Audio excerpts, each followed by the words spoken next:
to a kill.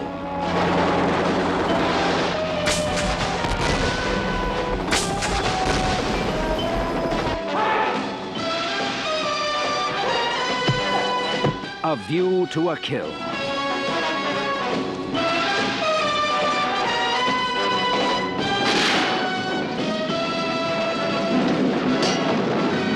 Taxi! Out! A view to a kill. 1983 proved to be an epic year for Bond fans as it saw the premiere of two major film releases in the form of Octopussy and Never Say Never Again. The former proved to be formulaic and predictable, but another enjoyable film overall in the series catalog, while the latter was an exercise in desperation and proved to be the swan song of Kevin McClory's career.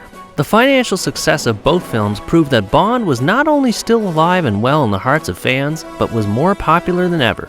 As a result, Albert Cubby Broccoli set out once again in commencing production on the 14th official film in the series. While Roger Moore was no longer obligated to continue the role of Bond at this point, he ultimately decided to return for one last performance. The seventh and last film of Moore's contributions to the franchise was released in the form of one of the strangest, craziest, and most entertaining Bond films yet, A View to a Kill. This is the Bond you won't want to miss. So, plan ahead and don't miss the boat. Sorry to drop in like this. By the way, we haven't been introduced. My name's Bond. James Bond.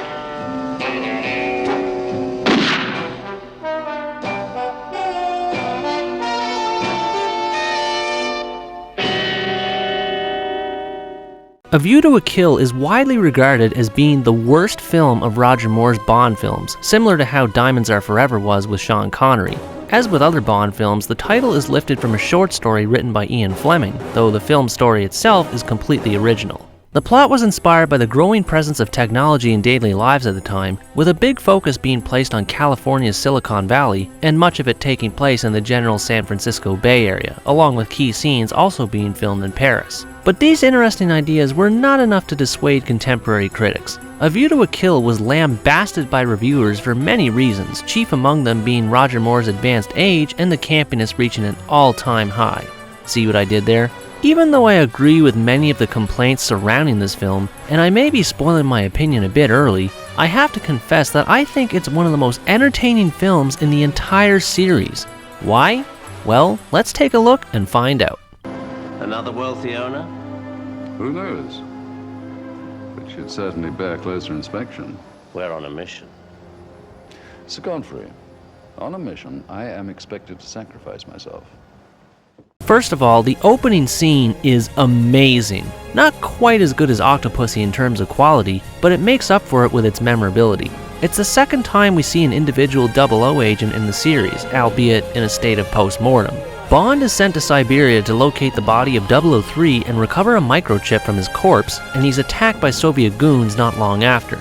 It features the last great ski chase scene to be choreographed by Willy Bogner, and it's a real treat to see in action. Lots of creative camera angles, death-defying jumps, and a fair share of death-wishing idiots. What more could you ask for? Well, how about a snowmobile chase that ends as quickly as it starts, but makes up for it with a huge boom? Even better, let's have him blaze down the trail with a seriously, actually, literally, I'm not making this up, a cover version of Beach Boys' California Girls playing in the background.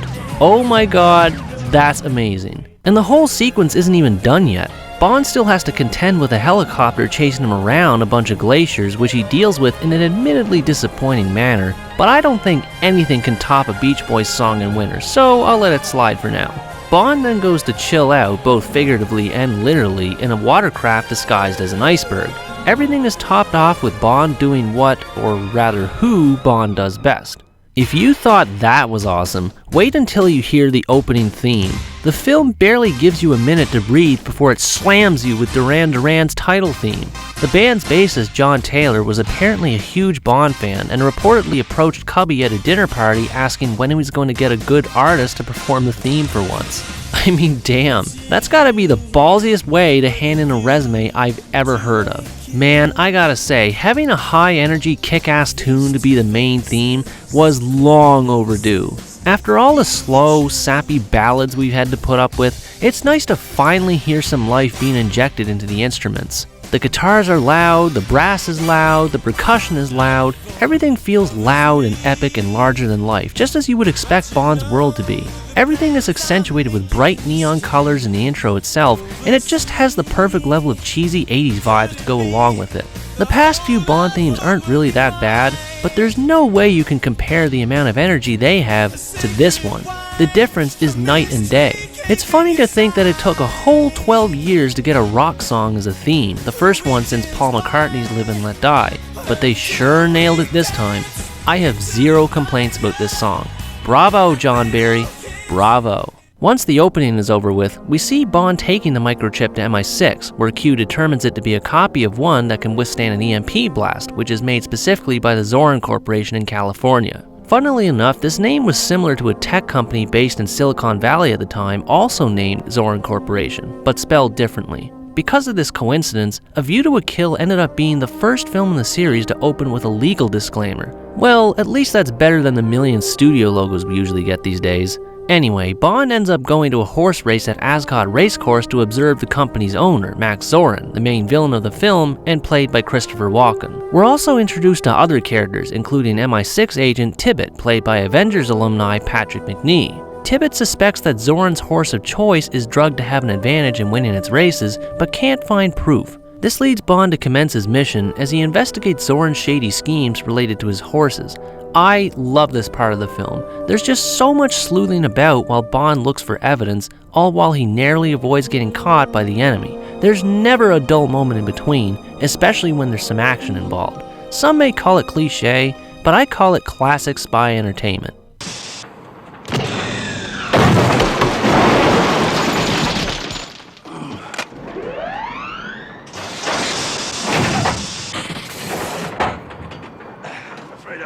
Help.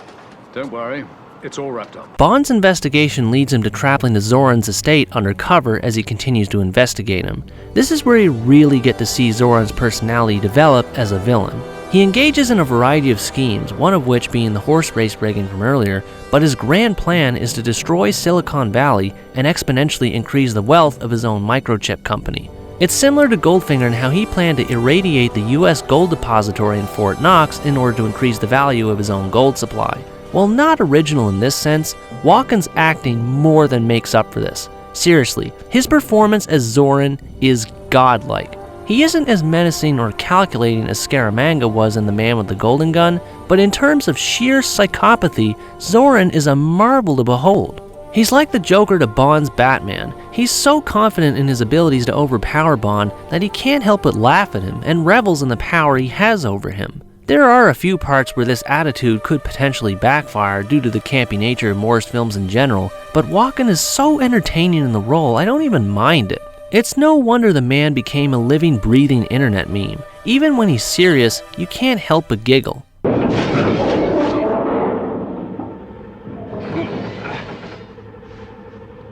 More power. More. Do it. There are moments, however, when Zorin does get to shine as the threat he is. The level of detail put into his backstory is actually impressive.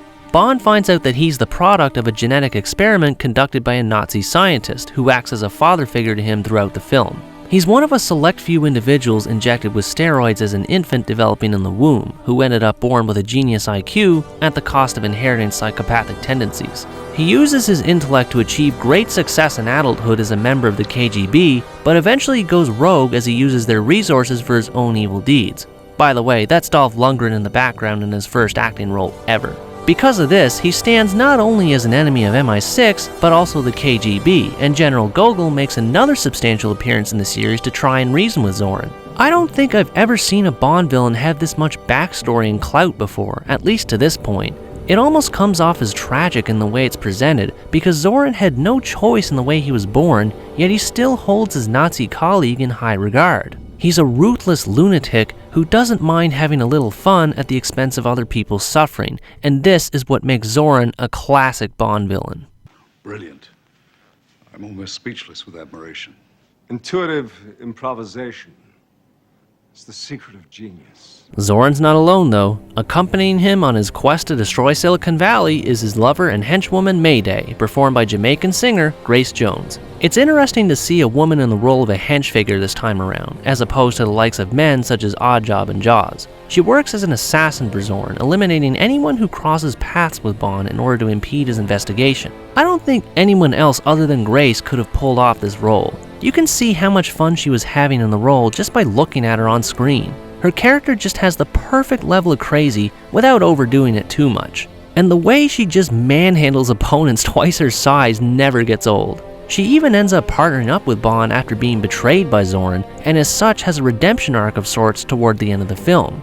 It's sort of a tragic end, and I would have loved to see more of her in future films, but I can't say I was disappointed. She may be lacking in the dialogue department, but she more than makes up for it with on-screen charisma and sheer physicality, with a small dash of unbridled sexuality. The lead Bond girl is also related to Zorin's evil plot, much to her chagrin. Accompanying Moore's Bond as his final Bond girl is Stacey Sutton, performed by Tanya Roberts, who you may recognize as Donna's mom Midge from That 70s Show.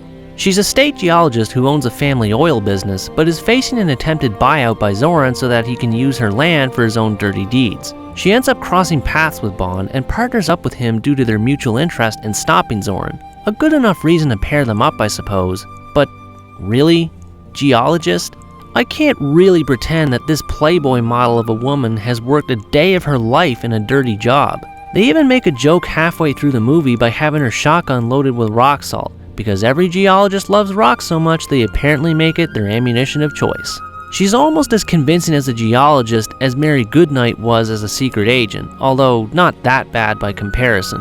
Honestly, Roberts is okay in the role. She doesn't hamper Bond's mission as much as others have in the past, and she does try to help in a fight when she can, so at least she's got that going for her. But at times, they play the damsel in distress card a little too much, especially when she starts shrieking like a banshee. She also disappears for about an hour or so after she and Bond first meet, similar to how Tracy did in On Her Majesty's Secret Service. If they featured her a bit more than they did in this film, then I think I would have come to appreciate her a lot more as a character. But as it stands now, she's not that bad. She doesn't really add anything to Bond's journey, but she doesn't take anything away either. Most underused Bond girl in all of Moore's Bond films? You betcha. Will you keep still? Do you know what I'm sitting on? I'm trying not to think about it. Alright, enough talk about the characters. Let's get into the nitty-gritty about what's good in this film. Well, it would be hard to talk about anything else related to this film without getting into why it's considered so bad in the first place. Despite criticizing the campiness of Moore's previous outings as Bond, I thoroughly enjoy it in this film. I can't explain why, but there's just something oddly compelling about how unapologetically brash it all is. So let's break down some of my favorite moments in this regard. The car chase is one example I can think of. There's no way driving half a car in the streets of Paris is in any way realistic, but we've seen stranger vehicles before, and the stunt sequences coordinated by famed stunt driver Remy Julien are so awesome I forgive it immediately. The taxi driver whose car Bond steals reacts in the most over-the-top fashion you've ever seen.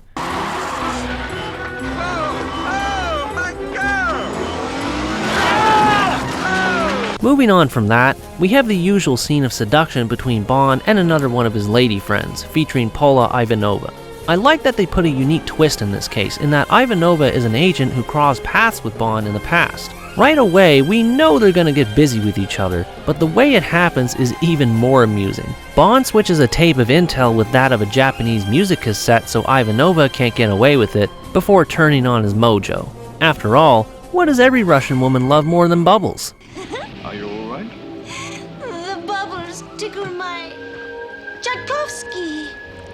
Finally, we have my favorite campy moment in the film, and possibly the whole series to this point. Zorin and Mayday fly on the famous blimp that's seen on numerous occasions and reveal their evil plot to his investors. Well, most of them anyway. After their presentation, they gaze upon the Silicon Valley from the cockpit and say the cheesiest line I've ever heard in the series. Wow. What a view. To a kill.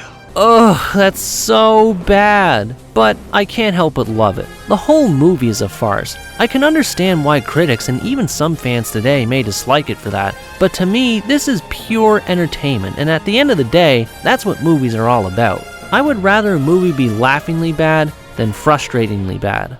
Surprisingly, however, the film does manage to pull off some of the more serious scenes in the story quite well too. The action scenes do a great job of showing off the villains' personalities. One highlight I can think of is the penultimate scene where Zorin prepares to blow up part of the mines where the Hayward and San Andreas Fault supposedly meet.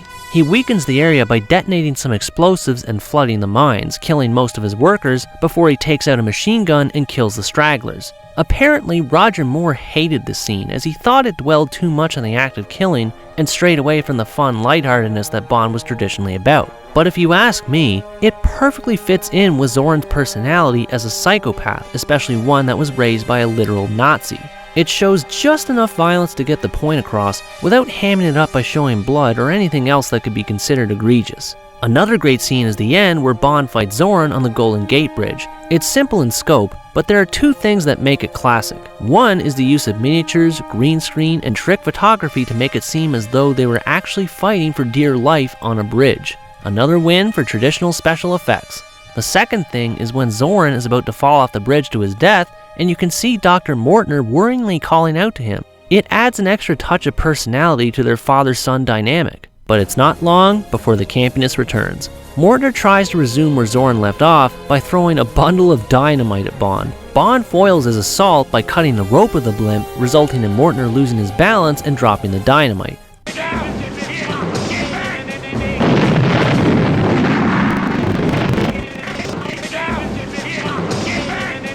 Look at that! He doesn't even look remotely stressed about his current predicament. The man is seconds away from blowing up on a blimp and he's busy smiling his face off. And what kind of sound was he making during this?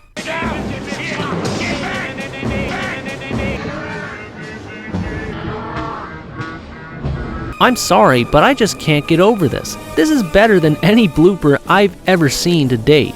It makes you wonder just what was going through the actor's head at that moment. If I were him, I'd be pissing my pants right about now. But nope, not this guy. He's got balls of steel. I've got balls of steel.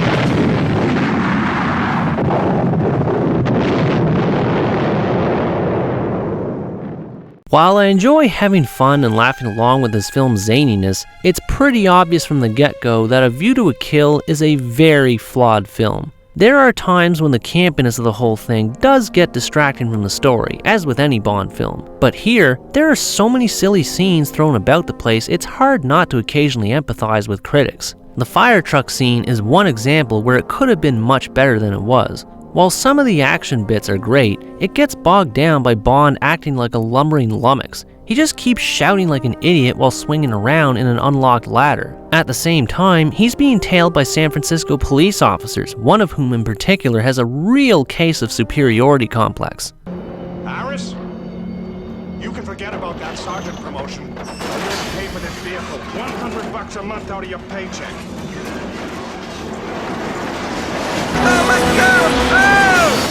There are also some plot points that aren't given very much depth. The whole horse sequence in the beginning, while entertaining, is just one giant helping of filler. Even though Bond and Tibbett find a few clues, there's nothing really substantial done to pin down Zorin's evil plot. Zorin implants a few adrenaline chips in his horses so he can win more prize money, and that's it. Illegal? Yes. Unethical? Damn straight. But diabolical? Not exactly, at least by Bond standards. There's also a few characters that suffer from a similar lack of depth. There's a detective Bond meets with at the Eiffel Tower, and he's killed despite admitting to not having any information on Zorin. What exactly was the point of this scene? Then there's a CIA agent at the Fisherman's Wharf who meets Bond to give one clue about Zorin and then disappears for pretty much the rest of the film. There's so many one-note characters that just exist to move the plot along. It feels like the film doesn't really care about the story it's telling and just wants to skip straight to the action. That might be fine if it were any other average action movie, but part of the appeal of the Bond films was the sheer creativity put into each story. The film's premise is solid, but the little details holding it up are severely lacking in substance. Okay, leave it there. Get a coffee over to the hut. Come back in 20 minutes. It's women's lib. They're taking over the Teamsters. One final problem I have with the film doesn't really concern the film itself, but is related enough that it dulls my excitement for it a little bit.